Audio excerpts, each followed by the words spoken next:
I'm Judy Schavrien. I'm an artist and a psychotherapist. This is a rogues gallery of Greek characters, and you'll be seeing more of them later. But first I'll show you some contemporary survivors. I portray the faces of survivors. That's probably because I was shot in a mugging. I was shot in the face. I'm lucky enough to have recovered my face, but the obsession remains. My first survivor is a cancer survivor, Judith. This is another take on Judith. Both were done on the iPad.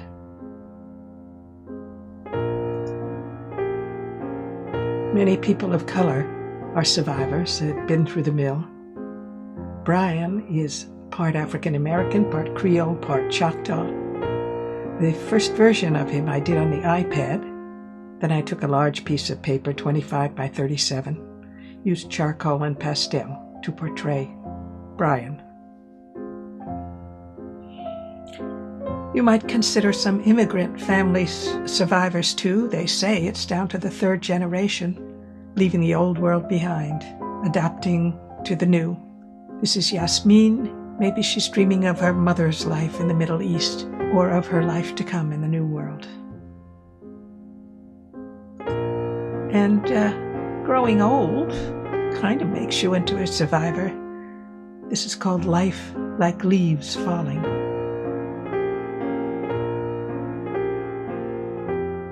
If you are what you eat, maybe you are what you see. It can carve itself into your face.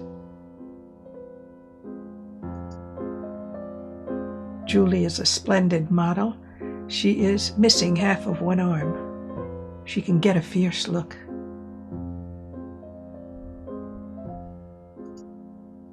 I did this one when I was very grateful to be still here. You can blow it up big as a billboard. It's digital.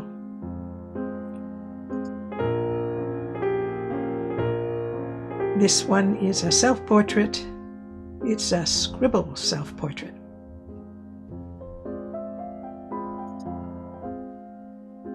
The New Ancient Greeks. I've taken characters from the Greek tragedies and imagined them as they might look today. The series has 32 images in it with 16 scrolls, but I'm showing you some of the scrolls from the Oedipus cycle. Not knowing his origins, Oedipus kills his own father and marries his mother. Tiresias, the blind prophet, divines the truth. Oedipus goads him into it, and Oedipus takes in the terrible truth.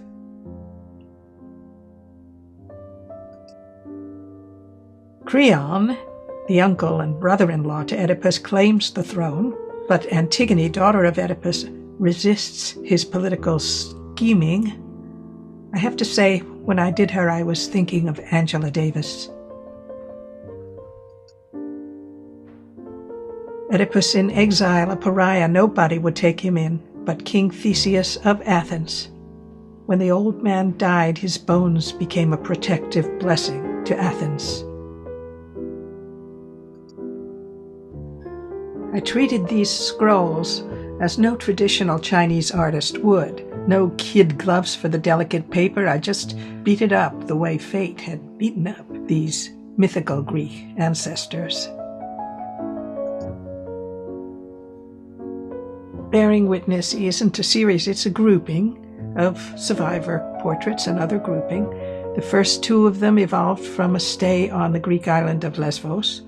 And by the way, the people of Greece truly appreciated the Greek scroll cycle. I was artist in residence with the organization called Real Education and Learning. I met Abdullah Rahmani while he was staying at Moria refugee camp in Lesbos, Greece. He was young. I could be his grandmother. He was Afghan. I'm American. I hesitated to let him know I'm lesbian. I hesitated even more to tell him that I'm Jewish.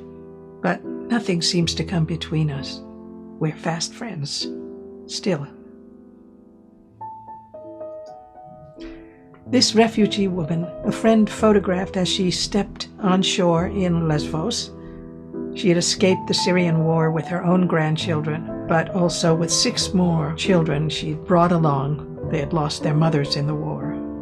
I did a painting from the photograph. I called her Grandmother Hope. Here I'm bearing witness to COVID. I've repurposed the faces in the middle from Kathy Colwitz's prints. She lived through the 2 world wars. Now they're COVID faces, and my own. 2020, never again. That was my fervid hope at the time. This too is COVID. I was in solo lockdown, so both of the faces are my own. Karen, she's an activist poet from Haiti, but she lives also in her mind and heart between the States and her home.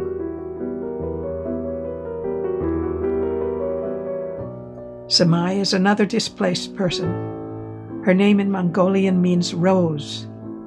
As to my own artwork, you can see that the styles change and the mediums change, but the theme persists.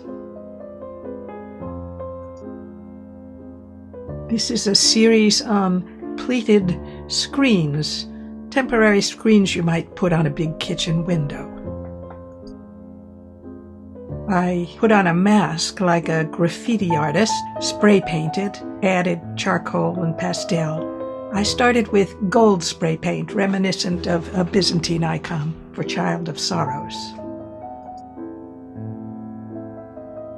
Here, I was thinking of somebody like Toni Morrison. I saw pictures of her with a big afro, a little bit angry in her youth, and then she became a Nobel laureate. But I don't think she forgot. And here's the scale of the screens.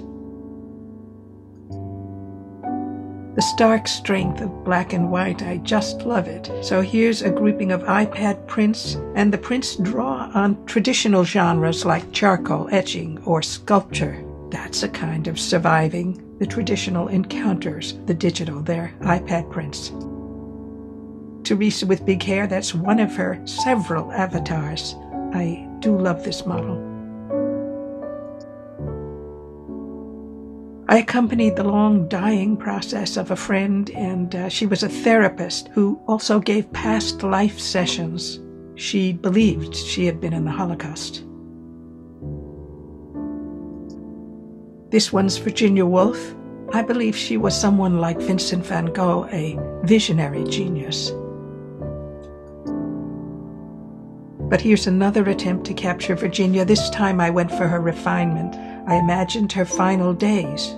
Both she and Vincent suffered from bouts of madness, and she too committed suicide, but the world bore down hard on them. She killed herself when Hitler was bombing London, and she had a Jewish husband.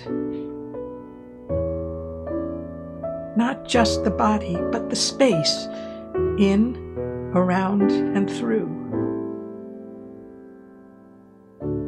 As I drew, something unexpected emerged. That looked like my father's Jewish nose. I also loved the noses on a fire mummy from the time when the Romans occupied Egypt. Splendid tribal noses. Isn't that a survivor? Someone who is resurrected or maybe even reincarnated? So you see, I've made peace with my metamorphosing self and life. I'm content to call this myself as a man. Thank you. Thanks for coming along with me. L'chaim, to life.